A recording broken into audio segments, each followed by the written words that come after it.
తెలంగాణ తల్లి విగ్రహం ఉండటమే చారిత్రక న్యాయం. సెక్రటేరియట్ ఎదురుగా తెలంగాణ తల్లిని పెట్టాల్సిన చోట భారత మాజీ ప్రధాని రాజీవ్ గాంధీ విగ్రహాన్ని పెట్టాలని ప్రభుత్వ ఆలోచన పట్ల మాకు అభ్యంతరాలున్నాయని తెలియజేస్తున్నాం. రాజీవ్ గాంధీ గారి మీద మాకు గౌరవం ఉంది.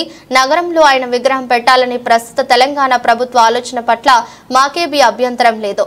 అయితే సెక్రటేరియట్ ముందు తెలంగాణ తల్లి ఉండవలసిన చోట కాకుండా మరెక్కడైనా ప్రతిష్ఠింప చేయాల్సిందిగా విజ్ఞప్తి చేస్తున్నాం. కేటీఆర్ ఈ సందర్భంగా మీడియాతో వివరించారు. తెలంగాణ తల్లిని అక్కడే ప్రతిష్ఠించాలన్న ఉద్దేశంతో ఒక అద్భుతమైన ఐలాండ్ కూడా అక్కడ క్రియేట్ చేయడం జరిగింది. ఇదివరకు అది లేదు. ఐలాండ్ అక్కడే క్రియేట్ చేయడం జరిగింది.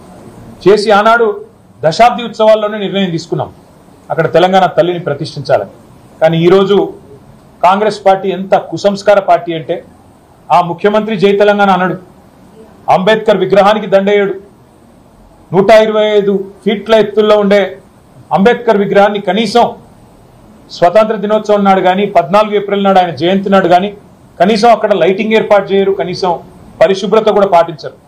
అమరజ్యోతి ఇంతవరకు కనీసం పర్యాటకుల కోసం ఓపెన్ కాలేదు.